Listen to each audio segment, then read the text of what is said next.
Aquí comienza Colombia Construye, el único programa en Sudamérica especializado en el campo constructor. Las noticias de los gremios, las empresas, las asociaciones, la academia, las sociedades constructoras. Usted las escuchará en Colombia Construye. Colombia Construye. Dirige Álvaro Ospina Moreno.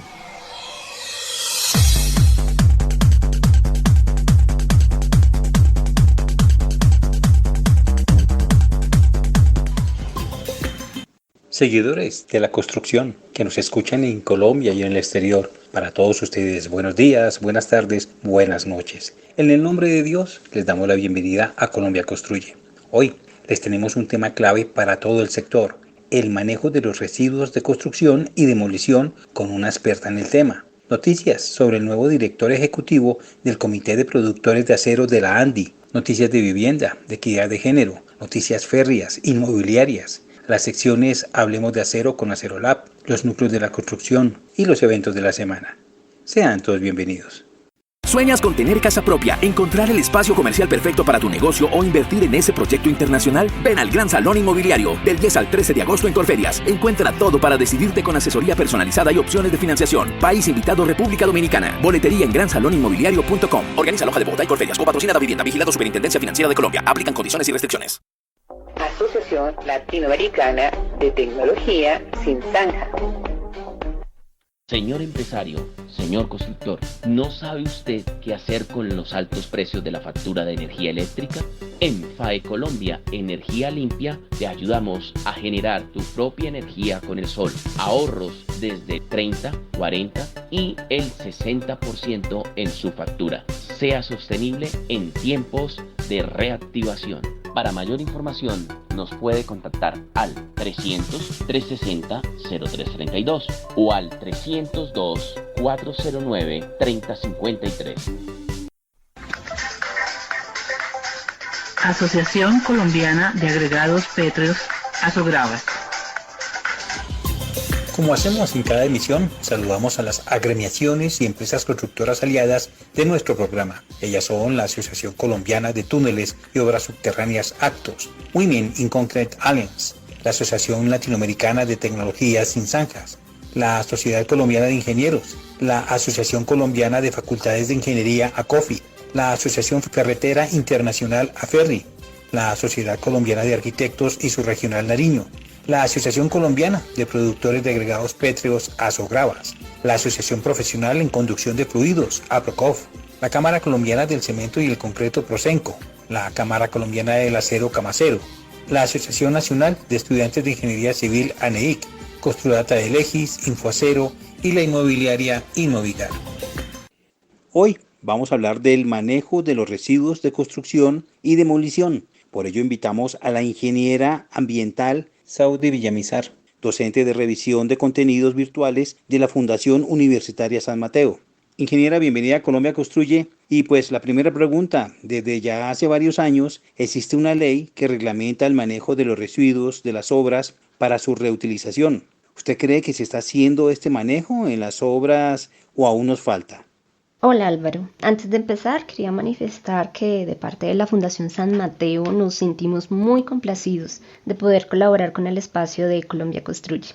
Me gustaría iniciar con una invitación a nuestros oyentes a que consulten la resolución 472 de 2017, donde se reglamenta la gestión integral de los residuos de construcción y demolición, y que es la guía normativa, especialmente para los profesionales que laboramos en este sector.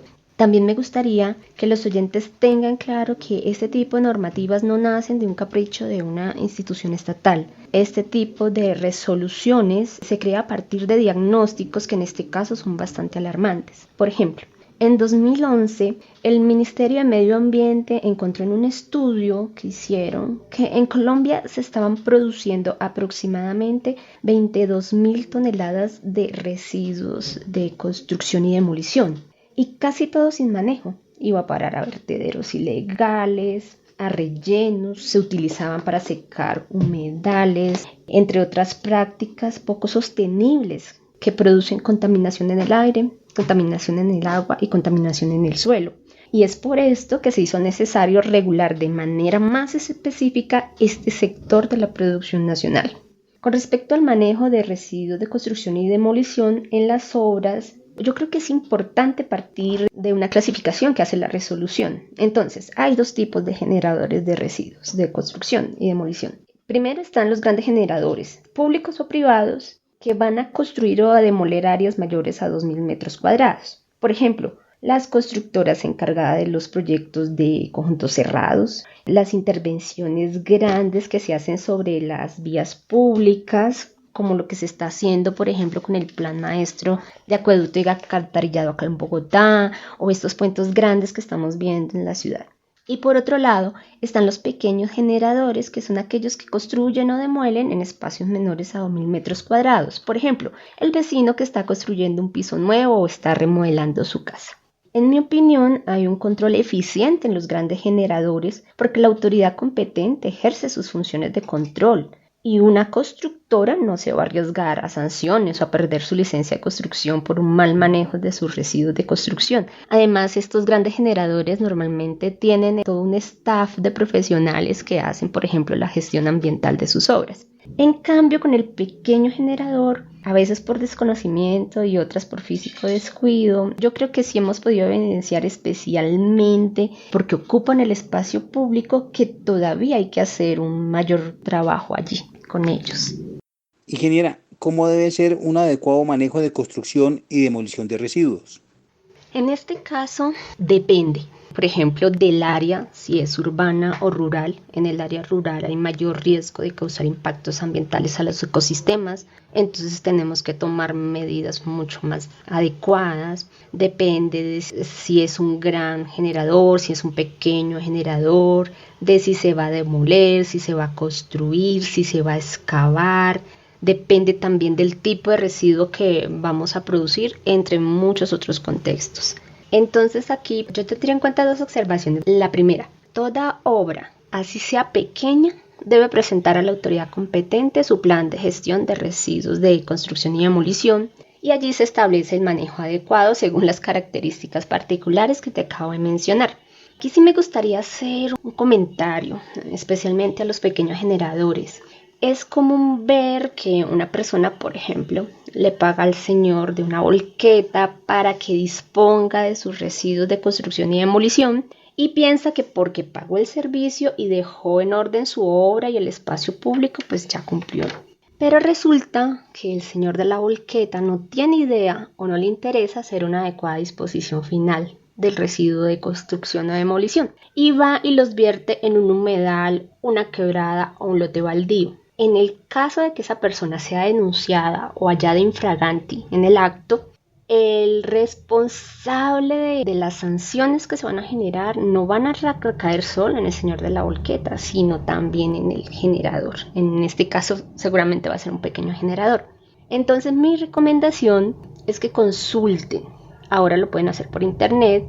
¿Qué empresas son las que prestan este servicio? ¿Cuáles están avaladas por la autoridad competente? Normalmente son las secretarías de medio ambiente, para que puedan llevar los residuos de construcción a los gestores autorizados y eviten dolores de cabeza. El segundo punto, yo creo que se empieza con la gestión de la construcción, de la obra civil, que tenga una buena planificación y depende mucho de las actividades que vaya a ejecutar. Lo primero para todos, grandes o pequeños generadores, es que cumplan con las licencias y con todos los requisitos que se le exigen. Entonces empecemos a hablar, por ejemplo, de construcción. En la construcción, un adecuado manejo de residuos empieza desde que compran y almacenan las materias primas. Primero hay que empezar a comprar materiales que sean respetuosos con el medio ambiente, que no sean tóxicos, que no sean irritantes, que sean a base de agua, que sean biodegradables. Es supremamente importante que sean almacenados de manera adecuada y que no se contaminen residuos peligrosos como los combustibles o los ácidos. No hay que dejarlos pasar de su fecha de caducidad. Hay que usar solo lo necesario, evitar el desperdicio a toda costa. El que gasta menos en materia prima produce menos desperdicio. En el caso de que vaya a haber una demolición, esta debe ser selectiva. Se debe desmantelar la obra civil de a poquito y ver qué reutilizo o qué vendo. Entonces se empieza con el techo, se sigue con las vigas, con las ventanas, las puertas, los sanitarios, luego con las instalaciones eléctricas, las instalaciones hidráulicas y así sucesivamente. Ya no se ven esas imágenes donde llega una retroexcavadora a una casa y la demuele por completo, no, hay que hacer el desmantelamiento de manera muy selectiva, porque todo eso que se desmantela, créanme que tiene mercado. En la economía circular todo tiene mercado. Y en el caso, digamos que va a haber una excavación, entonces empezamos a mirar que la tierra negra, que es tierra fértil, entonces ¿qué vamos a hacer con esa tierra? ¿La vamos a dedicar a un área verde o la vamos a vender a alguien que la necesite para, por ejemplo, una recuperación de suelos? Si son materiales áridos o pétreos, la vamos a utilizar para rellenos o mezclas, o los voy a vender o voy a hacer una carretera interna. Entonces el manejo depende de lo que yo estoy ejecutando. ¿Qué otra cosa es muy importante? Llevar un control diario de las cantidades producidas de residuos de construcción y su uso. Yo siempre le digo a mis estudiantes de gestión ambiental, lo que no se mide no se puede controlar.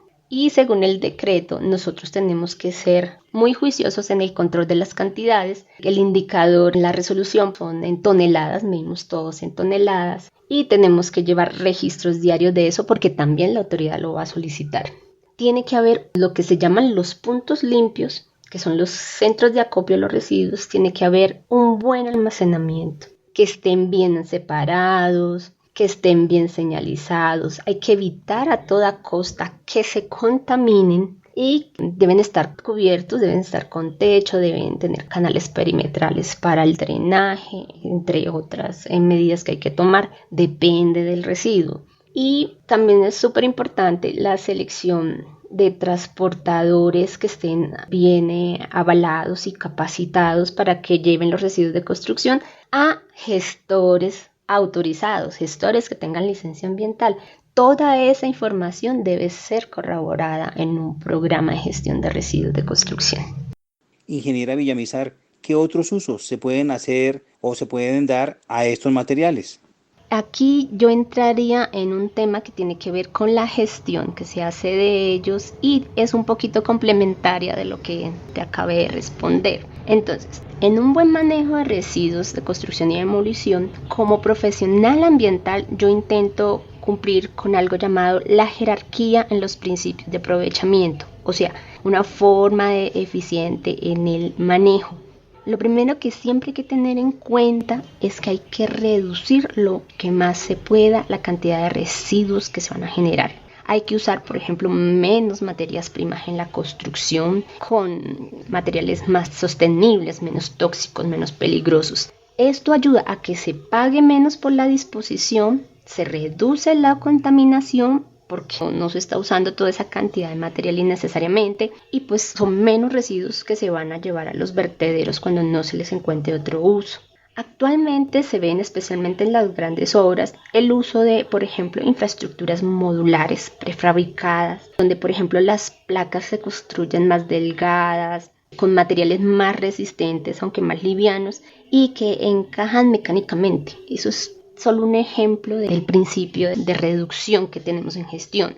Lo otro que podemos hacer es reutilizar en obra lo que se pueda. Un ejemplo muy común es el reuso de encofrados de madera, de andamios. Los embalajes que traen unos materiales nos pueden servir para usar, para contener otros tipos de productos. Esta pintura que sobró la voy a utilizar allí.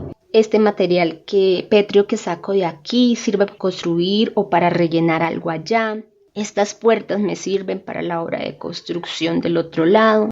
No le cambio su característica física en la reutilización, sino que lo uso de otra forma. Otro principio a tener en cuenta es el reciclaje. En este caso, un material reciclado implica que sí se va a transformar física o químicamente, solito o con otros insumos. Entonces, esto que va a reciclar o lo vendo o lo uso en otras partes de la obra. Por ejemplo, se presenta una demolición de una estructura en hormigón. Entonces, cojo estos fragmentos, los muelo y los uso para hacer nuevas mezclas. Estoy dándole una transformación física al producto y lo estoy utilizando para otra actividad. Eso es reciclaje. Del reciclaje, por ejemplo, de plásticos y neumáticos usados que salen en las obras, se pueden, por ejemplo, fabricar juegos para los parques de los niños, y también se está utilizando, esto sí ya con métodos más tecnológicos, para hacer mezclas para asfaltos, para parques. Por último, el otro principio que hay que tener en cuenta es lo que llamamos la valorización de los residuos de construcción. Esto hace parte del lenguaje de la economía circular. Entonces, algo se vende como materia prima a otra empresa. Por ejemplo, los residuos de cal y yeso se muelen y se venden a las cementeras y se usa en la fabricación de sus productos. Entonces, dependiendo del principio que estoy aplicando, hay un manejo diferente para cada producto. ¿Falta mejorar la reglamentación para un mejor manejo de los residuos?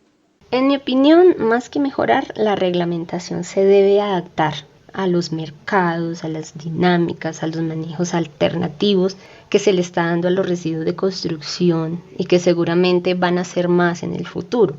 Todo lo que hemos hablado acá hace parte de la economía circular. Es más, en el año 2021 salió la resolución 1257 que está encaminada a mejorar el aprovechamiento de los residuos de construcción y demolición para aprovechar mejor los subproductos y cerrar el ciclo de los materiales. Una de las cosas que me ha llamado mucho la atención de esta resolución es que se aumenta el porcentaje de aprovechamiento de los generadores y los gestores. A plazo de 2030 y según la categoría, la ley está solicitando que haya un 70% de aprovechamiento.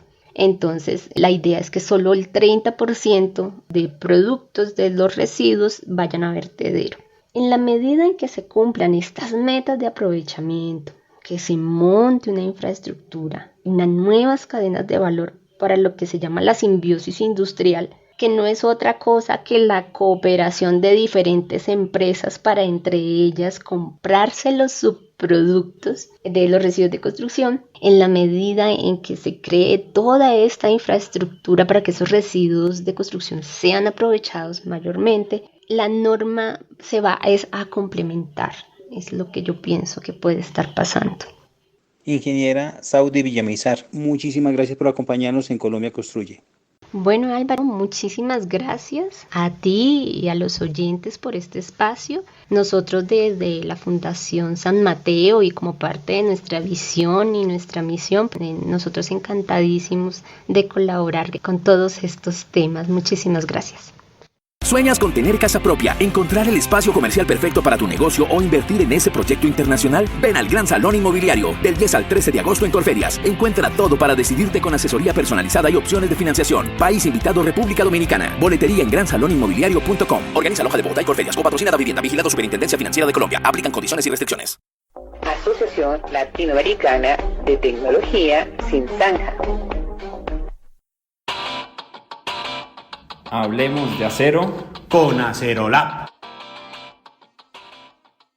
Buen día para todos. Tenemos un programa especial enfocado en inspección técnica en el acero. Hoy nos acompaña Margarita Arteaga, coordinadora de obras, y nos va a dar su punto de vista frente a la inspección técnica en el acero. Arquitecta, bienvenida a Hablemos de acero con Acerolab. Hola, buen día. Muchas gracias por la invitación. Me parece excelente el proyecto que están elaborando. Entonces iniciemos. Háblanos un poco de tu trayectoria y cuál es tu rol en proyectos de construcción. Bueno, te comento, soy arquitecta. Como tal, he desempeñado cargos de residencia y coordinación hace 5 años de proyectos de obra e interventoría, encargada de llevar el control y verificación de las actividades realizadas en obra de acuerdo a los diseños, especificaciones técnicas y normativas vigentes, realizando la inspección de procesos constructivos y la ejecución de proyectos. ¿Y en qué tipo de obras has participado? Bueno, yo he participado en proyectos de obra e interventoría en el sector de la construcción. He desarrollado proyectos públicos de infraestructura vial, urbanismo y en parques con entidades del Estado, como el IRD y fondos de desarrollo.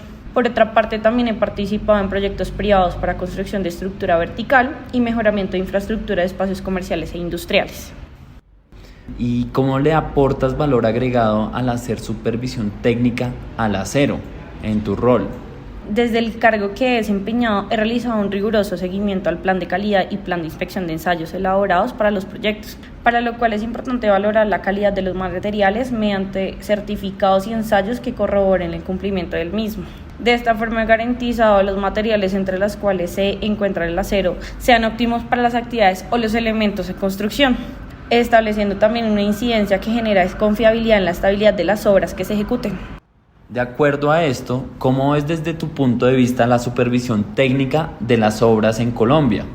Pues en Colombia considero que la supervisión técnica de las obras es muy teórica, más no metódica, entendiendo que la mayoría de profesionales que la ejercen se ciñen mucho a los diseños y a los libros, que en la mayoría de casos se aprueban con muchas deficiencias, pues por elaborarse con porcentajes de supuestos, o sea, no hacen la supervisión técnica que deberían ejercerse de la experiencia y la práctica, como de la forma de ejercer una supervisión más dinámica basados en las coordinaciones reales que se presentan en las obras y proponer soluciones rápidas que ayudan a minimizar los tiempos y costos de un proyecto.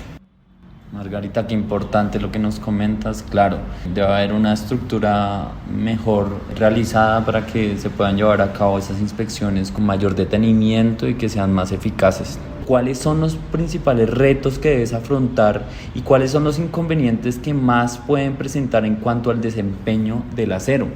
Considero que los mayores retos que se le presentan a los profesionales en el uso y el desempeño del acero están en verificar las mejores prácticas para minimizar el desperdicio del momento de solicitar y figurar el acero, de acuerdo al elemento que se vaya a construir. También en la forma de construcción y los métodos constructivos que se están realizando hasta el momento, así como los cuidados para preservar el estado del mismo, la calidad y pues el estado físico del material para preservarlo y evitar como los daños que pueda permitir. Hablas como de eficiencia y eficacia, ¿no? ¿Y qué opinas del acompañamiento técnico en servicios especializados para materiales metálicos?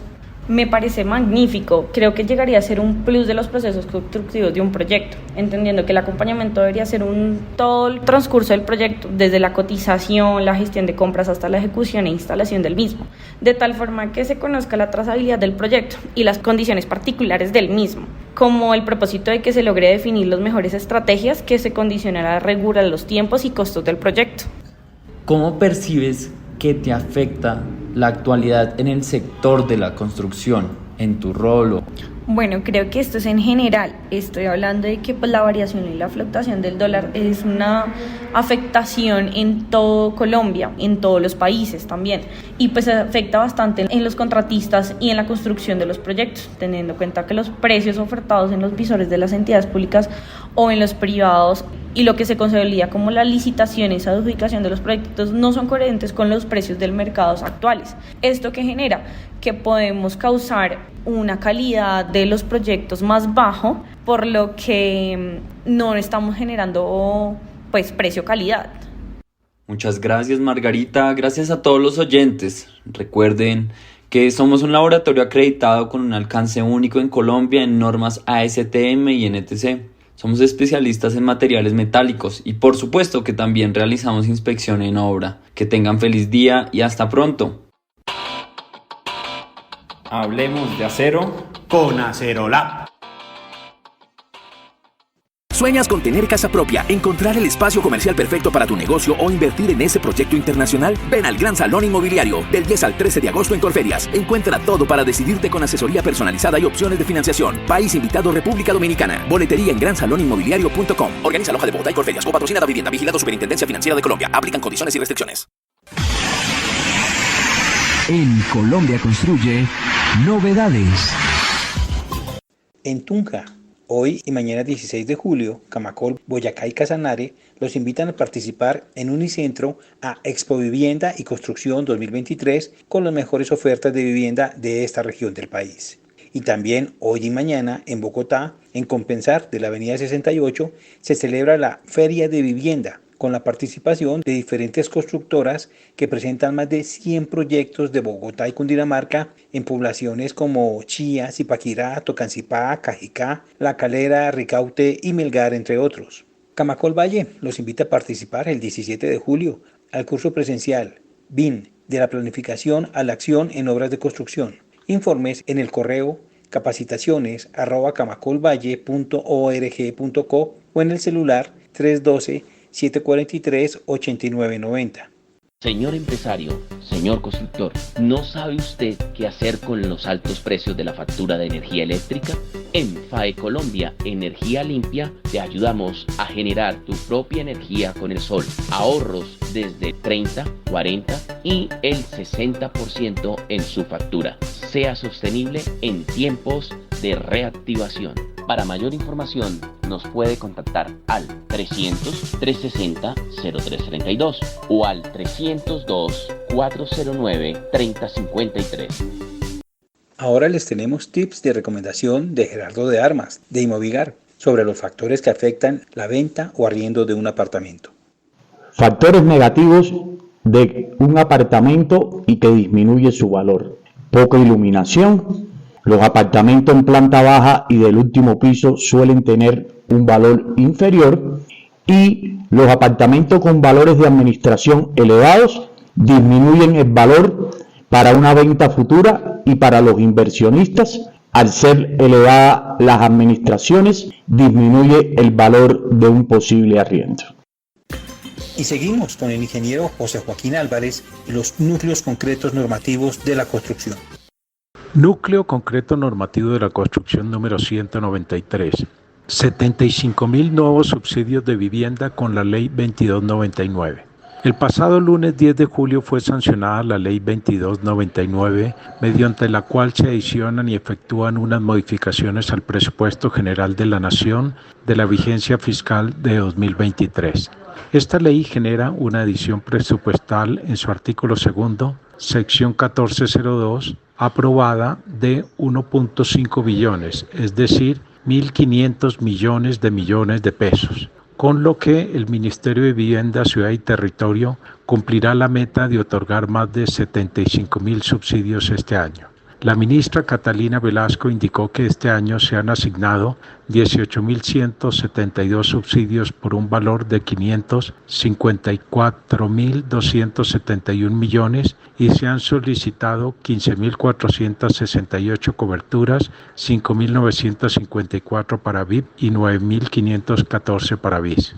A su vez informó que mientras se surte el trámite legal de la edición, que se estima sea a finales de agosto, el Ministerio continuará haciendo el proceso normal de recepción y revisión de documentación de hogares interesados en aplicar a las nuevas asignaciones que se harán inmediatamente ingresen los recursos de la entidad. La ministra reiteró que los programas de la política de vivienda social Cambia mi casa ya y Mi casa en el campo no requieren ningún tipo de intermediarios ni pagos para acceder a ellos. Si las familias están interesadas en conocer los requisitos, deben ingresar al sitio web del Ministerio minvivienda.gov.co y ahí están explicados los procedimientos.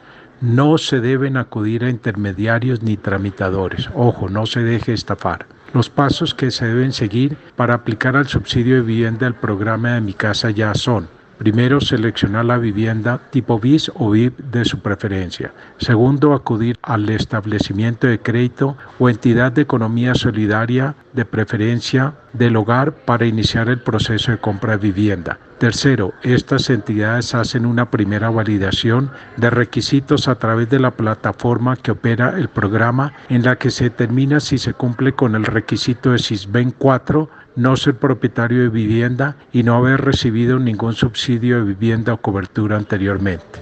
Cuarto, en caso de cumplir con estos requisitos, se gestiona el crédito hipotecario o leasing habitacional con el establecimiento de crédito o entidad de economía solidaria. Quinto, estas entidades realizan el cargue de la documentación requerida en la plataforma del Ministerio de Vivienda, Ciudad y Territorio. Con esta nueva ley se espera que, además, con las nuevas reglamentaciones y controles asociados a los ingresos familiares, a los estratos y a los registros del SISBEN, los subsidios efectivamente lleguen a las clases más necesitadas. Buen día. En Colombia Construye, noticias. Iniciamos contándoles que Daniel Rey Suárez es el nuevo director ejecutivo del Comité de Productores de Acero de la ANDI. Daniel Rey es economista de la Universidad de los Andes, donde también obtuvo el título de MBA. y se venía desempeñando como director de estudios económicos de Camacol, Bogotá y Cundinamarca, donde lideró las investigaciones del gremio durante los últimos 7 años. En Noticias de Vivienda, les contamos que fue sancionada la ley que permitirá otorgar 75.000 subsidios de vivienda para completar la meta de 2023 con la adición presupuestal de 1 billón de pesos, como lo cuenta la ministra Catalina Velasco. Hoy quiero compartir con todos ustedes una buena noticia. El pasado lunes el señor presidente sancionó la ley de adición que modifica el presupuesto general de la Nación para esta vigencia 2023. Eso implica una adición de 1 billón de pesos para el Ministerio de Vivienda destinado a los subsidios de Mi Casa Ya. Eso es algo muy importante, porque vamos a poder completar los 75.000 subsidios otorgados este año con los que nos hemos comprometido. Quiero recordar que hemos avanzado enormemente durante este año. Desde abril estamos asignando subsidios a un ritmo de más de 1.900 subsidios semanales, a plena marcha, rápidamente. Y hemos entregado más de 18.000 subsidios este año 2023 nuevos para familias que están en su proceso de asignación por más de 554.000 millones de pesos. Además, también hemos entregado las coberturas. Esto es un subsidio para la tasa de interés que baja la cuota mensual que las familias pagan a su banco, a su deuda hipotecaria durante 7 años. Finalmente, quiero decirle a las familias que el trámite de la incorporación de los recursos al Ministerio de Vivienda, una vez sancionada la ley por parte del presidente, toma alrededor de 1 mes. Por lo tanto, durante estas semanas siguientes vamos a seguir recibiendo la documentación, vamos a seguir haciendo el proceso para la asignación y cuando estén incorporados los recursos en el presupuesto del ministerio, entregaremos un paquete de todos los acumulados durante estas semanas de los subsidios para asignación. Y también la ministra Velasco se refirió a los 300 mejoramientos que se realizarán en San Andrés y Providencia en lo que resta del año con el programa Cambia Mi Casa. Tenemos una muy buena noticia para San Andrés. Comienza el programa Cambia Mi Casa, mejoramientos de vivienda. Sabemos que en la isla hay viviendas en condiciones físicas precarias, especialmente los techos, las cubiertas. Así que el programa de mejoramiento de vivienda en cooperación con la Cámara de Comercio, con las organizaciones comunitarias de la isla, comienza este año con 300 mejoramientos. Pero es especial, tendrá mano de obra local, empresas locales, arquitectura raizal. Cambia Mi Casa comienza en la isla de San Andrés este año 2023. En noticias de equidad de género en la construcción, Holcim Colombia inició su campaña de Mujeres al Volante en su segunda versión con un grupo de 25 mujeres de Bogotá, Chía y Cibaté, quienes se entrenan para ser operadoras de mixer para el transporte de concreto. El proceso formativo durará aproximadamente 5 meses y las mujeres recibirán formación técnica en movilidad y el manejo del concreto. Harán acompañamiento de la entrega de viajes con personal de Holcim y terminarán con un curso de conducción teórico-práctico para recategorizar su licencia de conducción y así abrirse a nuevas oportunidades laborales en el sector de la construcción. Por esta iniciativa, Holcim Colombia recibió en 2022 la certificación EDGE en nivel LEED, máximo nivel de la certificación Global EDGE en equidad de género. En noticias férreas, la Agencia Nacional de Infraestructura adjudicó esta semana al consorcio San Felipe Férreo el proceso de licitación de obra pública para el mantenimiento, conservación y mejoramiento que garantice la operatividad continua del corredor férreo La Dorada Caldas, Chiriguaná Cesar por 12 meses, mientras se termina de estructurar y adjudicar el proyecto APP sobre el mismo corredor. El tramo La Dorada Chiriguaná tiene una longitud de 522 kilómetros y es el corredor férreo estratégico que conecta al interior del país con la zona Caribe a través de los departamentos de Caldas, Antioquia, Santander, Norte de Santander y Cesar. La reactivación ferroviaria complementará el transporte carretero de carga, el cual desempeña un papel esencial en la última milla de nuestra estrategia intermodal. Con esta adjudicación se garantiza la operación del corredor y una eficiencia logística que implique para los empresarios una reducción del 26% de los costos de transporte, explicó Jonathan Bernal, vicepresidente de estructuración de la ANI. Entre las obras más representativas se adelantarán las reparaciones locativas y mantenimiento a las estaciones y bodegas, la rehabilitación y reparación de cambiavías existente, instalación de señalización y el desarrollo de programas y actividades socioambientales. En lo corrido del 2023 se han transportado más de 104.000 toneladas de carga. Y continuando con las noticias férreas, también esta semana la ANI cerró la presentación de ofertas para la estructuración integral a nivel de prefactibilidad de la conexión de la región metropolitana Bogotá-Cundinamarca y el corredor férreo central con la participación de 11 consultores especializados. Realizar esta conexión permitirá reducir los costos de transporte de carga en un 26% y disminuir el tiempo de entrega, entre otras ventajas. El ganador del proceso realizará en 12 meses la identificación, análisis y evaluación de mínimo 3 alternativas de conexión eficiente bajo el precepto del mejor costo-beneficio, considerando los componentes técnico, económico, financiero, jurídico, predial, social, ambiental y de riesgos. En agosto se adjudicará la consultoría a la empresa que cumpla con las reglas establecidas en el pliego de condiciones y en la normativa aplicable. En noticias de arrendamientos, el presidente de Fedelonjas, Mario Ramírez, se refirió a 4 puntos claves que se están presentando en la actualidad en el país, en los que destaca que los arrendamientos subieron el 4,41% en el primer semestre del año, estando por debajo de la inflación. Para Ramírez, muchos de los 7 millones de hogares que viven en arriendo encuentran en el alquiler la mejor forma de tener una vivienda de calidad, porque con sus ingresos o los subsidios estatales solo podrían pagar una solución de muchas menores especificaciones. Al incrementarse la demanda de arrendamiento, los propietarios están mejorando sus inmuebles mediante adecuaciones y remodelaciones para recibir ingresos adicionales, lo que jalona el empleo de mano de obra. Y quienes tienen ahorros lo invierten en finca raíz porque saben que los cánones empiezan a recuperarse. Eso sí, se debe tener cuidado con los contratos de arrendamiento. Muchos se hacen verbales, y de allí los inconvenientes que pueden surgir entre arrendatarios y propietarios. Todos estos temas serán analizados en el Congreso Nacional de Fedelonjas, que se realizará del 23 al 25 de agosto en Expo Futuro en Pereira. Y con estas noticias terminamos por hoy. Los esperamos la próxima semana con las entrevistas, eventos, noticias y secciones del sector constructor. Les deseo que pasen un feliz día, una feliz tarde y una feliz noche. Finaliza Colombia Construye, el único programa en Sudamérica especializado en el campo de la construcción. Estaremos el próximo sábado con todas las noticias del gremio constructor. Colombia Construye. Dirige Álvaro Espina Moreno.